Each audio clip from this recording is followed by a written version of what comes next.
This is the White Coat Investor Podcast, where we help those who wear the white coat get a fair shake on Wall Street.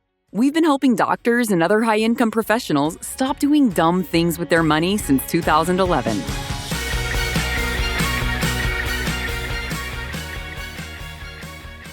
It's White Coat Investor Podcast number 360.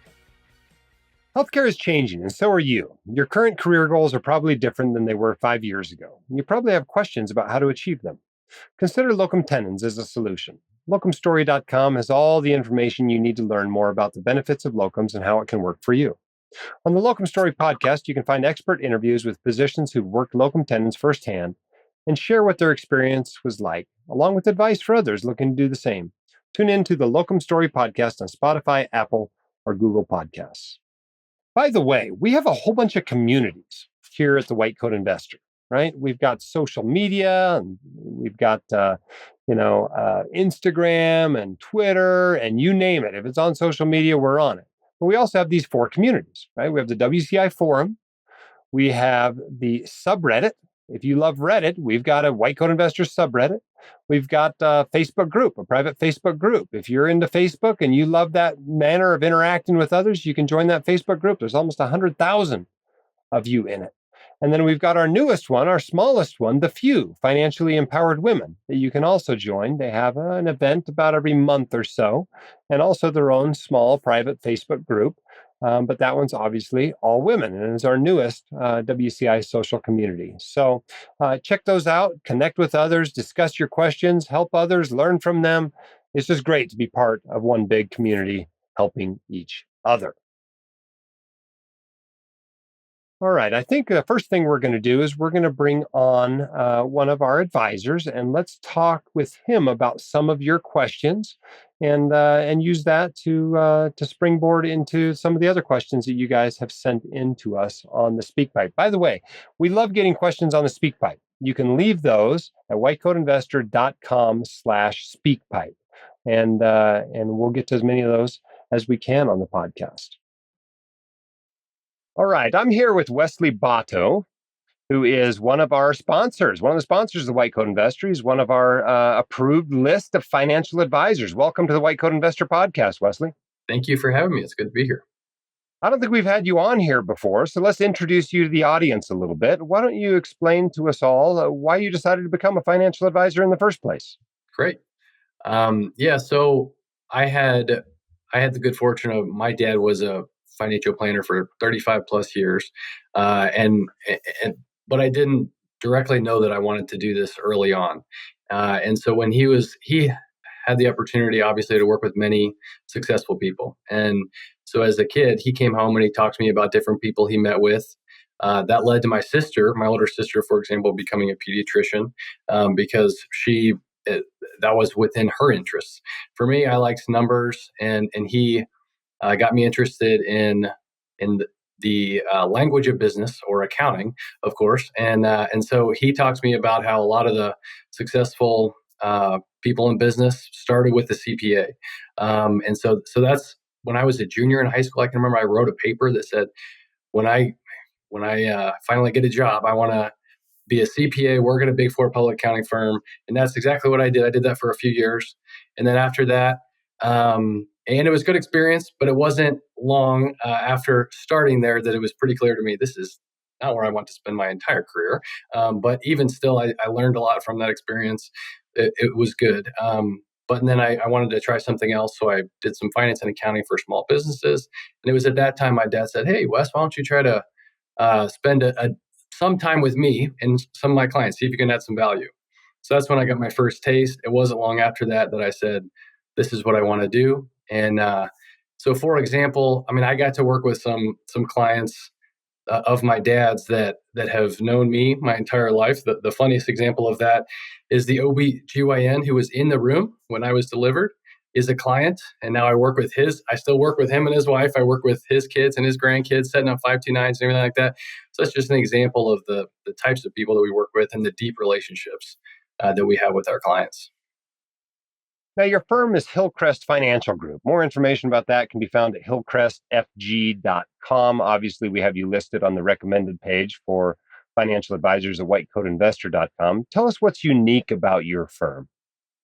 Yeah. So one of the things that's unique about us is that we, as far as recommendations, one of the things that I like when I listen to your podcast, what I hear you doing is trying to equip people with information so that they can make the decisions for themselves. Obviously, everyone listening to this podcast is very educated, very smart, able to make a lot of these decisions for themselves, but they might not fully understand the implications of one decision versus another.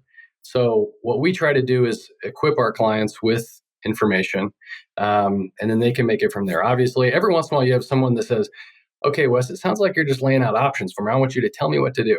And that's a little more rare, but for the most part, that's enough for them, is giving them the information. Hopefully people get this from listening. I'm not very salesy. I'm more analytical type, and that comes from the CPA background. And so I think that that's a big part of it. I think that's a big thing that sets us apart. Now, you have that CPA background, but do you do tax services? Do you do tax preparation or tax advising, tax strategizing? Right. Yeah. So I do not do tax prep. I always tell clients I pay someone else to do my taxes, and I recommend you do the same. But with that being said, one of the things that I do well is collaborate with clients' tax preparers. A lot of times, if you're talking with a tax preparer, sometimes they might not be thinking proactively.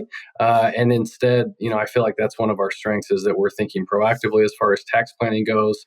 And then I can kind of translate some of the CPA jargon and to accomplish what people are trying to do in layman's terms. One of the hardest things, I think, for most financial advisors starting up a firm is deciding how they're going to charge for their services. So how do you charge for your services and why? Yeah, so there's a couple different options. One is many of the white coat investors that contact us, it starts with a financial plan. And so that's a flat fee financial plan. It starts at, right now, it's $3,000. And what that includes is basically everything in your financial life. Different people, it's obviously unique. It touches a lot of different things in their financial life. And what I always say is, it's not just putting together the plan and then, okay, here you go, good luck implementing this yourself. But we actually included in that flat fee is multiple meetings. And so we will work with you to actually implement that. And oftentimes when I go through that part of it, it's that aspect of it where people's eyes get bigger. Oh, okay, yeah, that's exactly what I want, because many of the people that contact us are busy doing their daily thing and not doing this full time, and so they enjoy that aspect of it. So the financial plan, flat fee, and then as we go through that, some people end up at the end saying, "All right, Wes, that's great. I don't necessarily want to implement all of this myself. I want your help." And so we can manage the assets, and we do the AUM model when that comes into play. And I always say, sometimes people are trying to make that decision at the front end. Do I really want to do it myself, or do I want to outsource that aspect of it? I just say, you don't have to decide now. And you can, one of the things I like about something that you've said is that many people at some point should at least use a financial advisor to check in. I think the number that you said was like 80% or somewhere along those lines. I think that sounds good enough.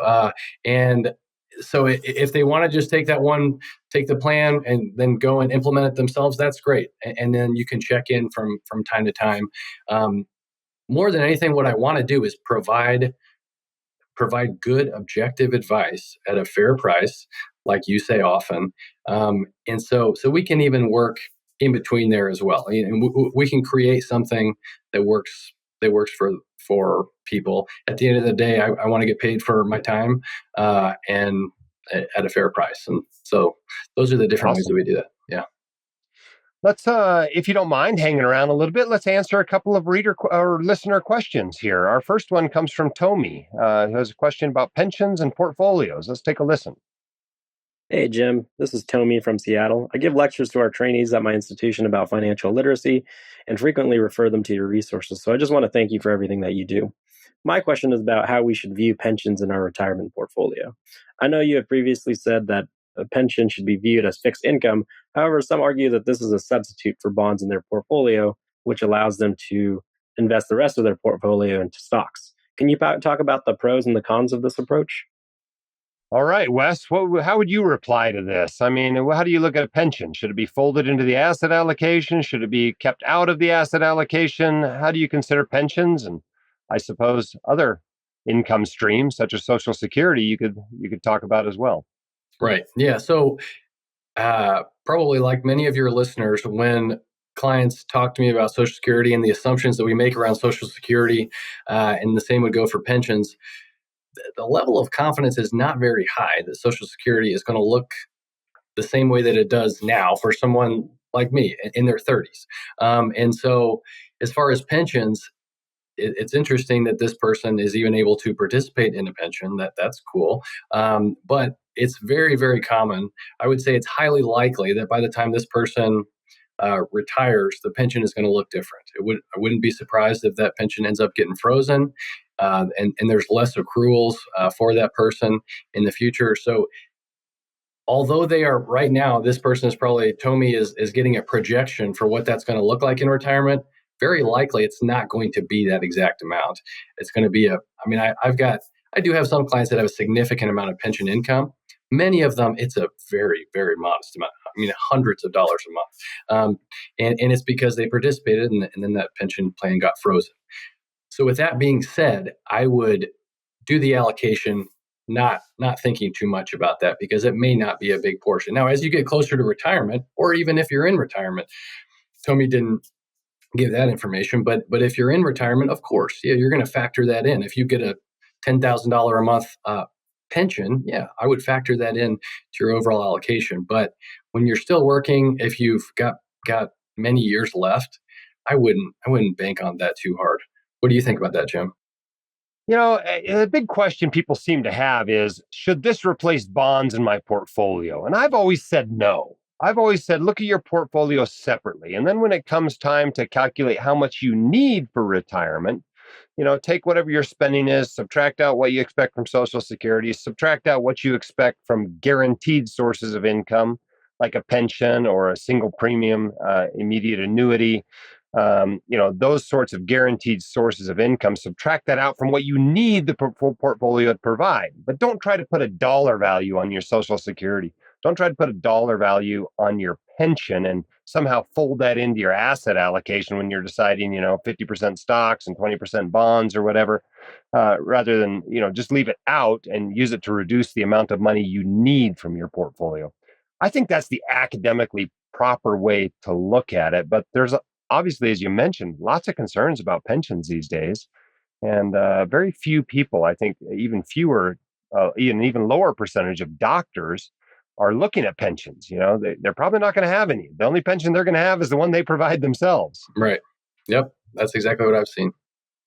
Yeah. All right. I think we beat that question to death. But that's a good way to view pensions. Congratulations if you do have one. They are useful. They're not guaranteed completely, though, right? Or really, they're guaranteed, but you got to look at who's providing the guarantee. That's right. Just like with the SPIA, yeah, it's guaranteed by the insurance company. If something happens to the insurance company, maybe not so guaranteed. That's right. And real quick, Jim, in my area, we have many GE employees. There was a time when some GE retirees were asking a lot of questions about how guaranteed is this really, because they were worried about insolvency at the company. All right, let's take a question from Michael. He's got a question about Roth IRAs. Hi, Dr. Dolly and the White Coat Investor team. This is Mike in Florida, and I have a two-part question about Roth IRAs and backdoor Roths. My wife and I max out our available retirement accounts every year, but now work for a new employer that potentially opens up some other options. I now have a 403B and 457 that I max out, but my employer also allows for after-tax contributions to the 403B, which can then be automatically converted to Roth, which Fidelity actually does for me. This allows me to reach my maximum defined contribution of $69,000 for 2024. My Fidelity advisor tells me that I can also still use an additional backdoor Roth through the usual pathway of placing money in a traditional IRA and then converting it to a Roth IRA. I'm fuzzy on whether or not I can actually do this, however. The second part of the question pertains to my wife, who works for the same employer but who makes about $100,000. It's not a problem for her to max out the 403b and 457, but the remaining money after tax won't quite allow us to put in that additional 46,000 into her accounts. I was thinking we could just have her not withhold any taxes from her paycheck up front, which would allow her to be able to have enough income to get to that maximum 46,000. Since we file taxes as married filing jointly, I could just contribute extra tax up front out of my paycheck to make sure we fall within the safe harbor. We think of our separate incomes as just one big pool of money. So does this strategy make sense? Are there any rules I'm breaking here? The first question about an additional backdoor Roth would apply to her as well. All right, Wes, I think the first question's not too hard. Why don't we knock that one out of the way first? I agree. So the quick answer is yes, you can do both mega backdoor Roth and the backdoor Roth. And the mega backdoor Roth being the contributing after-tax dollars to the 403b and then converting that after-tax piece to Roth within the 403b. Yes, you can do that in the backdoor Roth. Yeah, absolutely. Absolutely. Separate contribution limits, your 401k or 403b limits and your IRA limits, completely separate. And it's worth mentioning how cool that is that they actually have that. It's very unusual for particularly a hospital to allow after-tax and then doing that within the plan. It's pretty rare to see mega backdoor Roth opportunities in general, but especially when they make it that easy for you. The one caveat too that I would make sure to mention, Jim, I'm interested in your experience in talking with people that do backdoor Roth IRAs. I would say people are maybe batting maybe like 500 as far as doing it correctly. It's quite often. And now it's somewhat of a biased or it's somewhat selective as far as who reaches out to me, because obviously they may be needing some help. But I just see a lot of people messing that up. So when he's talking about doing a backdoor Roth, I would be asking the questions, do you have any pre-tax IRAs? And making sure that 403b rollover is actually staying within the 403b, not going to the pre-tax portion, going to an IRA and those sorts of things. What's your experience in talking with people about doing it on their own? And are they able to do it correctly? Well, I think everybody who's been in the white coat investor community for a while has seen this problem. Yeah. I mean, there are 3,000 plus comments on my backdoor Roth IRA tutorial on the blog. And most of those are people who've screwed this up in one way or another. I keep thinking that, I've seen all the ways people can screw up this process. And yet every year somebody comes up with a new one, Yeah, that's a good way to say it. So apparently it's not that hard to screw up. There's lots of people that have. Usually they do it 1 or 2 years. And then they've kind of got it down and they don't screw it up anymore. But you're right. A lot of people just reach out to me by email or blog comment or whatever, wanting me to confirm that they've done it right because they see all these other people that did not do it right. I don't see that it's particularly complicated. If you just follow the tutorial, it's very easy to do. But there's a lot of people that mess it up for sure. 500, I don't even know if it's that high, to be honest with you. People doing it correctly the first time by themselves. Yeah, so. I wouldn't disagree. And I would give a plug for your tutorial. I think it's great. The many articles that are on there, I know that you recycle those a lot, and it's because it's so relevant. But it really does a good job of walking through. So you're right. It's not overly complicated, but still easy to mess up somehow. Yeah. Now, Mike's second question is a lot more interesting to me. This idea of basically just setting the withholdings for his wife's paycheck to Zippo or as low as they can get it in order to be able to make a larger after-tax contribution into a 403b, which would then become obviously a mega backdoor Roth contribution. What do you think about that strategy? Yeah, well, so first I'll give the caveat that, of course, you ought to talk to your tax professional about this. With that being said, I think it's a good idea. I mean, it sounds like, so you do have a couple options as well. You could make estimated payments to cover the tax withholding there. You don't have to withhold any taxes if you make those estimated payments. Also, the penalties, associated penalties, interest, I mean, it's good to avoid those. But it's back, a couple of years ago, interest rates so low, the interest was actually rather negligible. And so it's worth educating yourself on what the impact of that would be. Just talk with your tax preparer as far as how much you should do to get within that safe harbor. But I think it's a very good idea to be able to maximize that mega backdoor Roth. Now, obviously, we know about the safe harbor rules. We know in April, you're going to have to settle up with the IRS. If you had too little paid or too much, you're going to have to settle up with the IRS. If you're not in the safe harbor, you're going to have to pay some interest.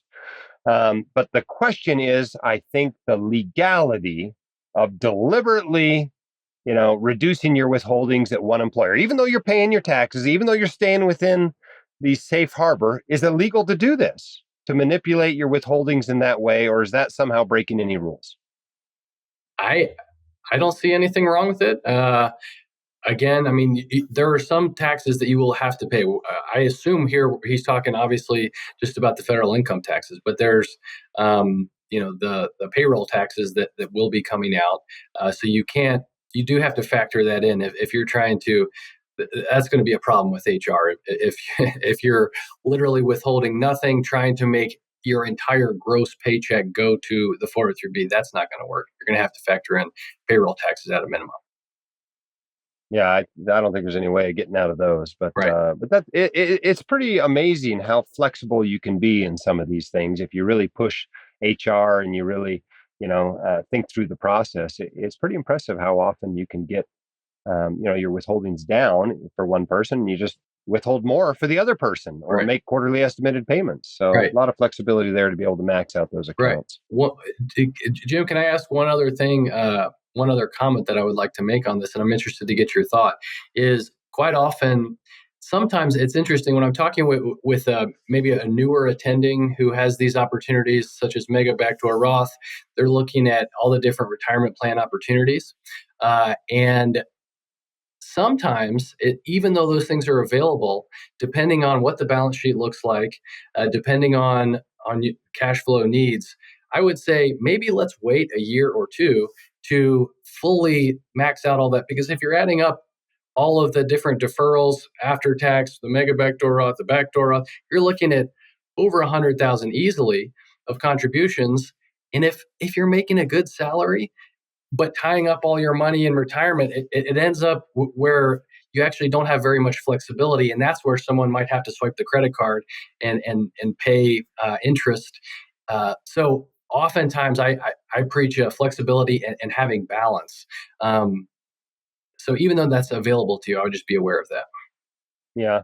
New attendings, they have so many good uses for their money and limited amount of money. They probably still got credit card debt they're paying off. They may have a car loan.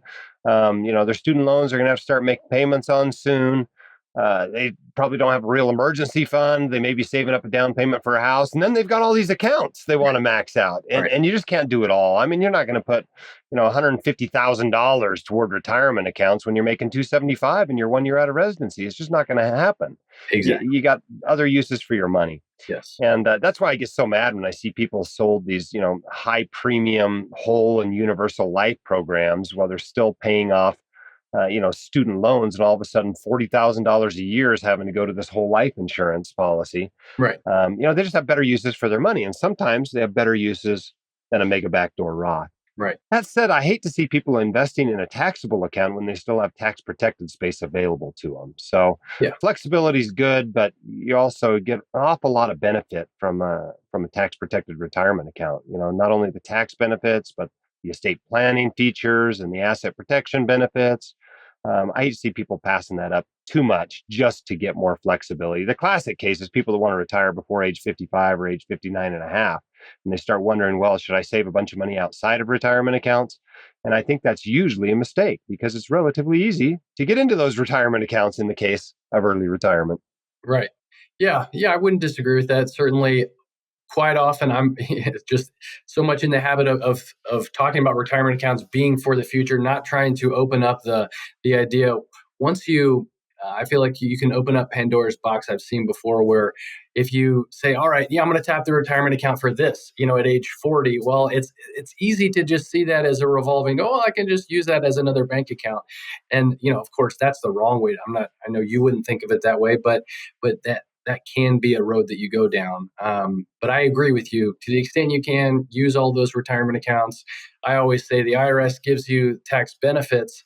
It's important to understand what the strings are that are attached to those benefits, with namely the biggest one being you can't touch it till 59 and a half. After tax, you get a little more flexibility there.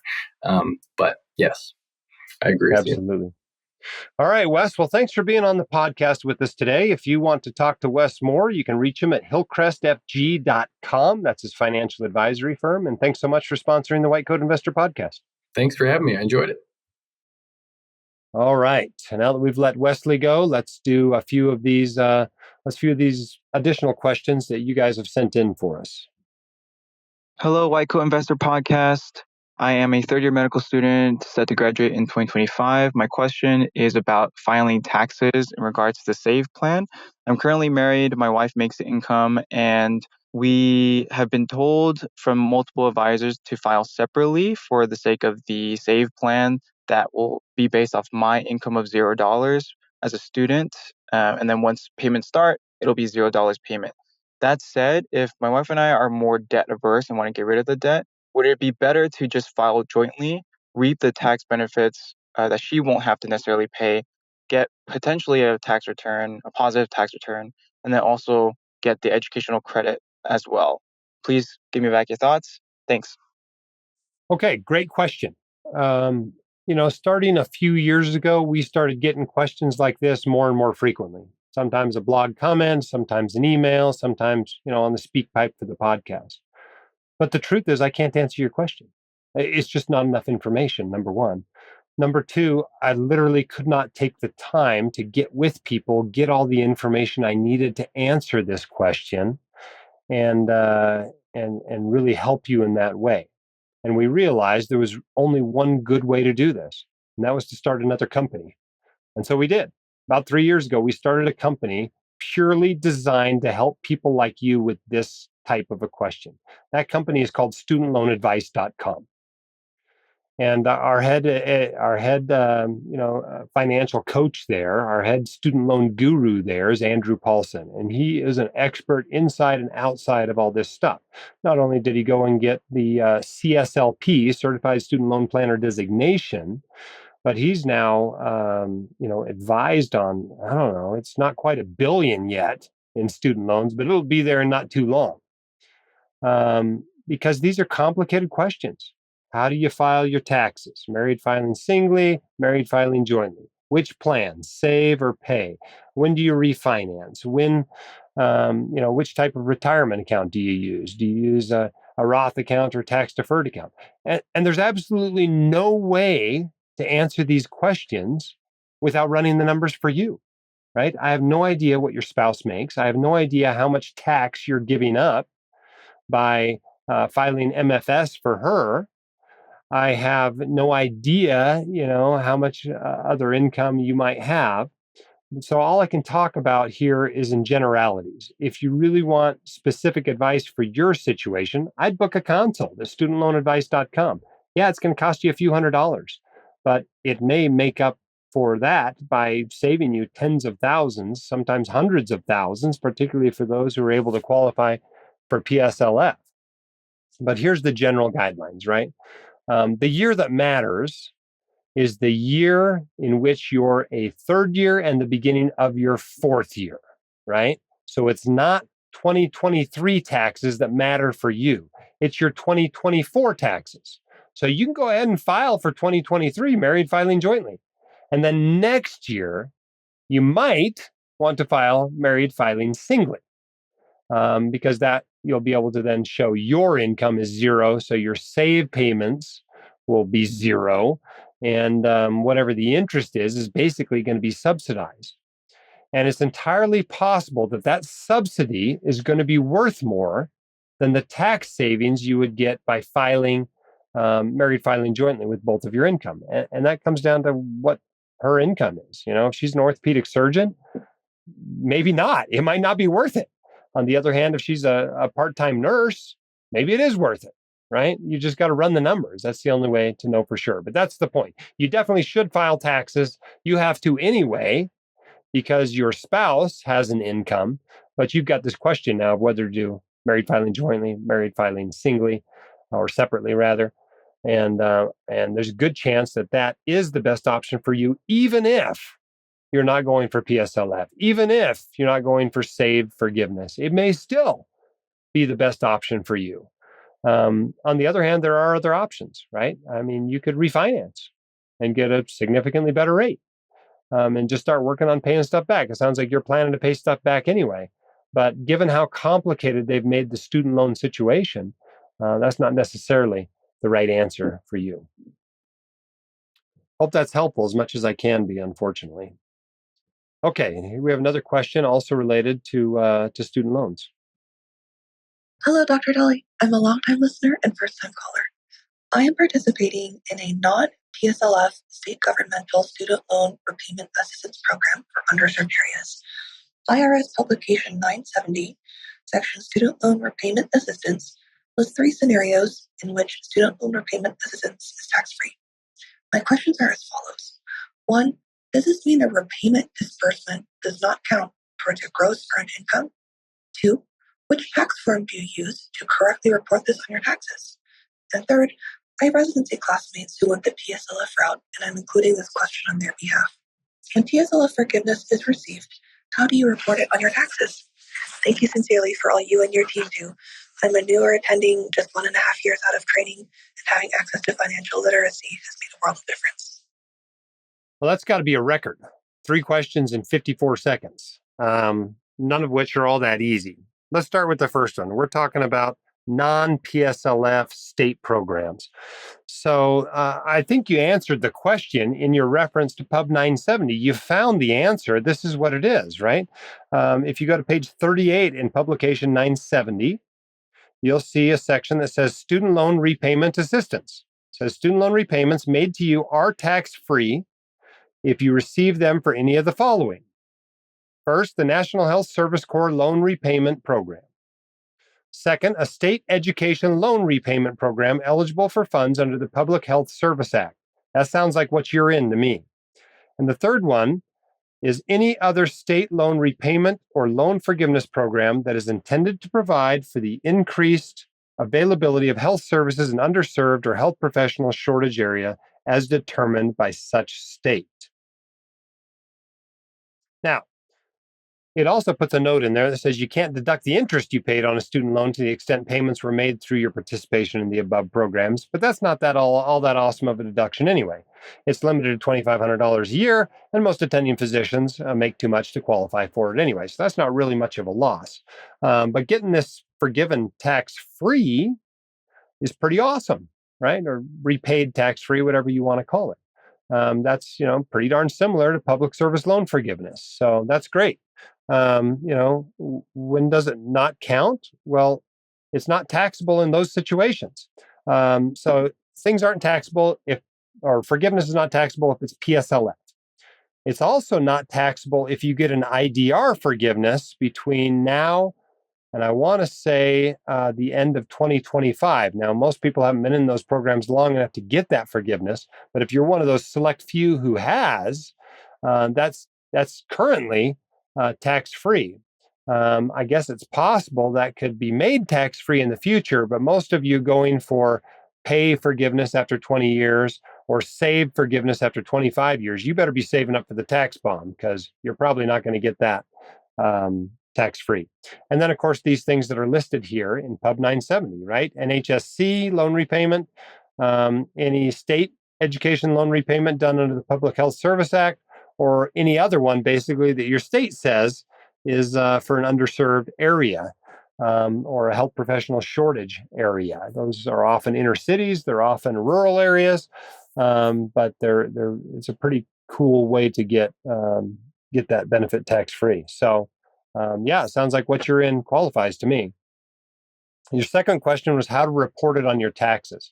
Well, I think for the most part, the answer to this question, as well as how to report PSLF, is pretty much, you don't report it on your taxes. It's not a taxable event. It's tax-free. That's how it's tax-free. You don't report it on your taxes, right? If you got IDR forgiveness after 2025, right, they're going to send you like a 1099, the amount forgiven.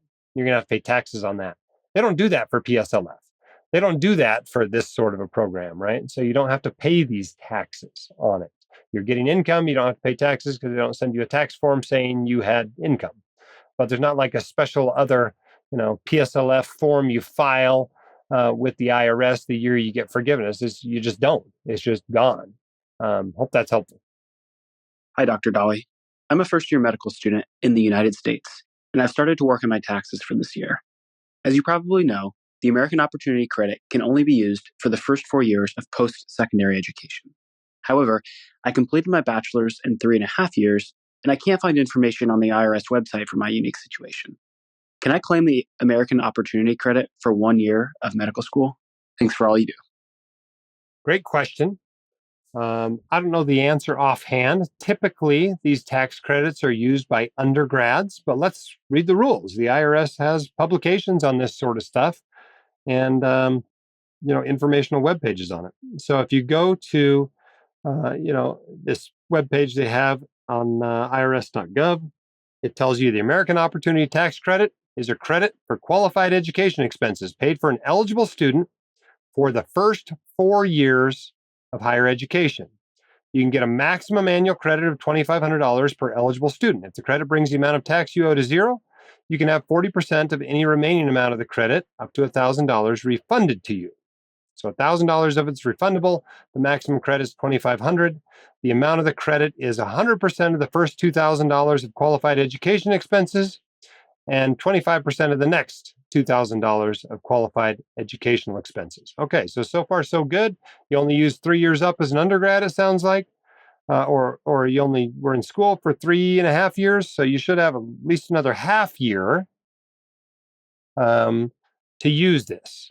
I don't think they count half years. I think if you've claimed it 3 times, then you're probably okay. If you've claimed it 4 times, you're probably not okay. Now, it says who's an eligible student for it. It says you have to be pursuing a degree or other recognized educational credential. You have to be at least half-time. And it says you have to not have finished the first 4 years of higher education at the beginning of the tax year. And you have to have not claimed it for more than 4 tax years. And you can't have a felony drug conviction. So, not have finished the first 4 years of higher education. I don't think it says that has to be undergraduate. As near as I can tell, your first year of med school is your 4th year. So I think you're okay to claim it this year. I think I'd go ahead and do it. Let's go ahead and take our next question here. Hi, Dr. Dolly. I have a question regarding using the tax status married filing separately versus married filing jointly for folks who are on the PSLF track and want to keep their payments as low as possible and are living in community property states. I live in California. I'm on the SAVE program, and we have a single income household. It seems like I could get a really nice benefit by cutting my income essentially in half using the married filing separately status, but I'm trying to understand the tax consequences versus the benefit of bringing my payments down. Would appreciate your help in understanding this. Thank you. All right. As I mentioned earlier on the podcast, when you get into these complicated scenarios, it's worth spending a few $100s with studentloanadvice.com to make sure you're getting, advice that is specific to your situation from someone who knows all the numbers involved in your situation and can help you to run them. So that's probably worth it in your case. But let's talk generally about community property states and this particular strategy. The main benefit of doing this is when your spouse has a whole bunch of income, right? So you're a resident, you're going for PSLF, you're enrolled in the SAVE program, and your spouse is a plastic surgeon making $1.5 million a year, right? And if you report, your income jointly, it's really going to, eliminate any SAVE subsidy you're going to get. It's going to minimize how much PSLF you're going to get toward your loans, et cetera. And so that's why people go for married filing separately, is they figure it's worth giving up a little on the tax side to get more money forgiven. That's the general strategy. The problem in a community property state is this.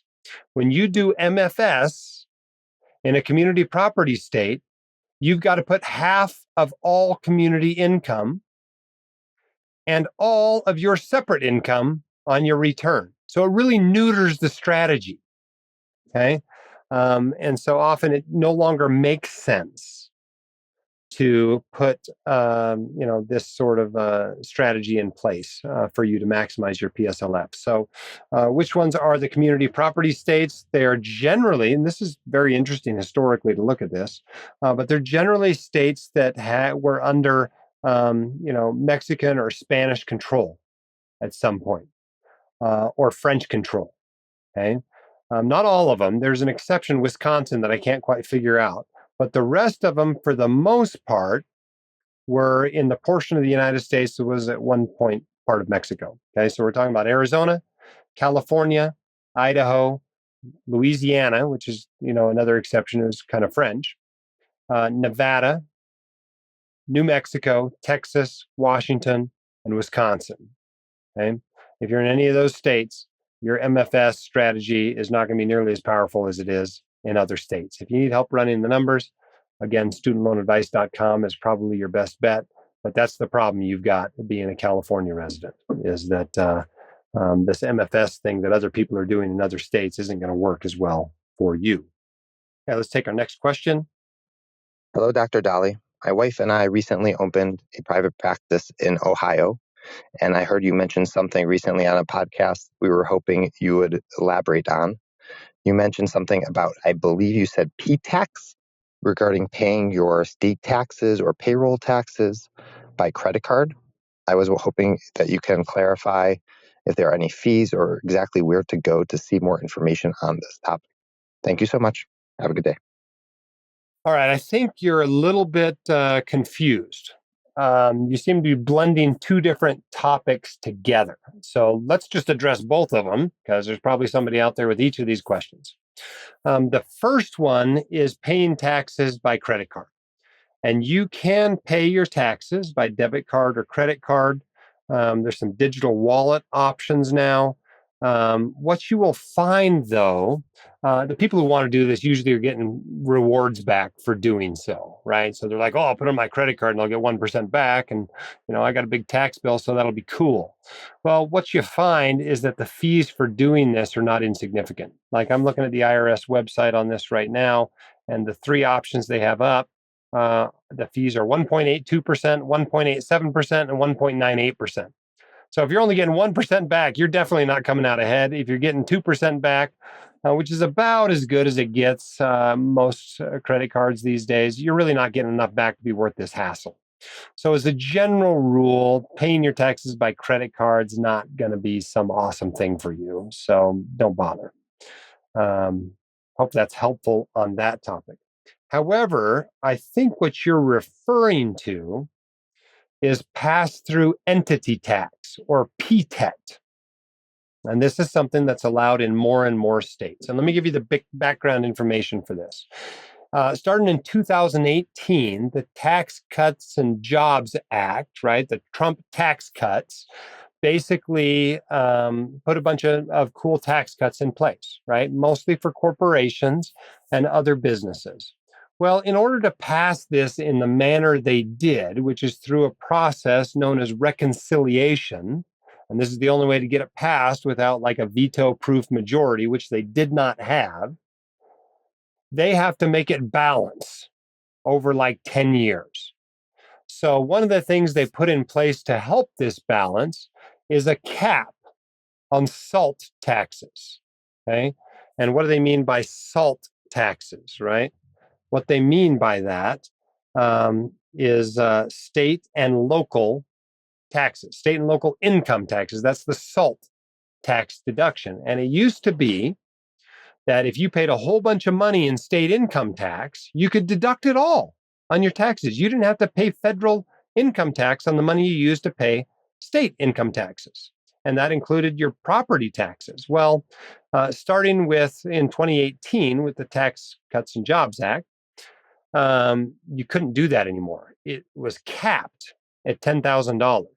And if you have, a house in a relatively expensive area, your property taxes are probably more than $10,000 by themselves. So that meant all of those state income taxes you were paying, or in the case of, New York, state and local income taxes you were paying, was no longer deductible.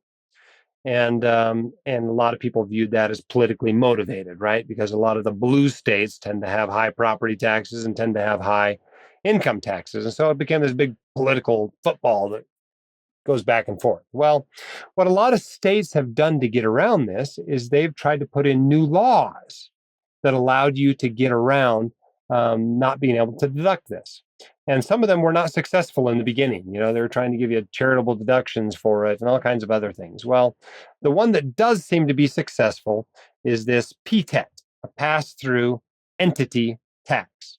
So for a business owner, this works out very well, right? If you're a medical practice owner or something, if you own a business like the White Coat Investor or something, this works out very well. And so basically what I do here in Utah, and this has been legal for about, 3 years or so, I think, 2 years, I don't remember exactly. But basically I pay my state taxes through the business. So WCI pays my state taxes. And that's a tax deduction for WCI. So voila, because my business is a pass-through entity, voila, I get this credit on my state taxes for these taxes that my company has paid for me on my behalf. So in essence, what was not deductible on my federal income taxes has now become deductible on my federal income taxes. Is basically a business deduction for White Coat Investor. So that's what you can do if you own your own business, if you own your own practice, and you're in one of these states that allows this. Look up the specific rules for your state. But basically, you're able to take something that is not currently deductible for most of us, at least not fully deductible, and make it deductible. And that's the point of the pass-through entity tax. Hope that's helpful for answering that question. All right, I think we're coming now close to the end of our podcast. I haven't given you the quote of the day. Megan found this great one from Warren Buffett. Said, games are won by players who focus on the playing field, not by those whose eyes are glued to the scoreboard. When you take care of business, amazingly, business will be taken care of. Thanks so much for all you guys do out there. It is not easy doing what you do. It's a hard job. It's a lot of education.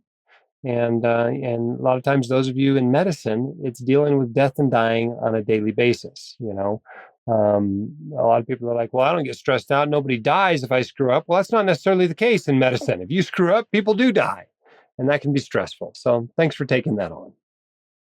Healthcare is changing, and so are you. Your current career goals are probably different than they were 5 years ago, and you probably have questions about how to achieve them. Consider locum tenens as a solution. Locumstory.com has all the information you need to learn more about the benefits of locums and how it can work for you. On the Locum Story podcast, you can find expert interviews with physicians who've worked locum tenens firsthand and share what their experience was like, along with advice for others looking to do the same. Tune into the Locum Story podcast on Spotify, Apple, or Google Podcasts. Don't forget to check out our WCI social media platforms as well as our communities. It's basically all titled White Coat Investor. Go to your favorite platform, search White Coat Investor, you'll find it. Thanks for those of you leaving us 5-star reviews and telling your friends about the podcast. Our most recent one comes in from John Lund, who said, not just for docs, this is a down-to-earth, easy-to-understand podcast. The blog and the podcast both give extremely useful investment and life advice. Thank you for working so hard to bring this invaluable advice for free. 5 stars. Well, thank you very much, John, for that great review. All right. Our time has come to end this podcast once more. Don't worry. We'll have one out on Monday, one of our Milestones podcasts. And next Thursday, we'll drop another regular podcast. Till then, keep your head up and shoulders back. You've got this. We'll see you next time on the White Coat Investor Podcast. The hosts of the White Coat Investor are not licensed accountants, attorneys, or financial advisors. This podcast is for your entertainment and information only. It should not be considered professional or personalized financial advice. You should consult the appropriate professional for specific advice relating to your situation.